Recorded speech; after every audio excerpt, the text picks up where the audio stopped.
اس میں ایک retired 22 grade کا افسر، 22 گریڈ تک جانے کے لیے ضرور، اور فیڈرل سروسز کا افسر جو کئی امپورٹنٹ پوزیشنز پہ رہ چکا تھا، اس نے آپٹ کیا، اس نے اپلائی کیا اور اس کو میرٹ پہ، اس لیے کہ میرٹ میں اس سے زیادہ کیا ہو سکتی ہے، سلیکٹ کیا گیا.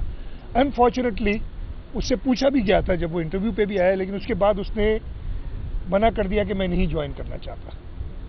تو یہ ایک ہمارے لیے تکلیف ہوئی. ہم اس پہ دیکھ رہے ہیں کوئی فی الحال اسٹینڈ بائی ارینجمنٹ کریں، لیکن سنسیریٹی حکومت سندھ کی اس سے آپ ظاہر کر سکتے ہیں کہ ایک سرچ کمیٹی میں، اور یہ میں بالکل کہتا ہوں کہ کوئی بتا دے جو بھی ہم نے کیا تھا سب میرٹ کے اندر ہم نے چیئر پرسنس لیے، بہت ضروری چیز ہے یہ، لیکن یہ انفارچونیٹ ہو گیا کہ اس نے جوائن نہیں کیا، اور ہم کوئی میک شفٹ ارینجمنٹ اس کے کرنے کے لیے جا رہے ہیں تاکہ لوگوں کو، اسٹوڈنٹس کو کوئی تکلیف نہ ہو. ختم ہو گیا.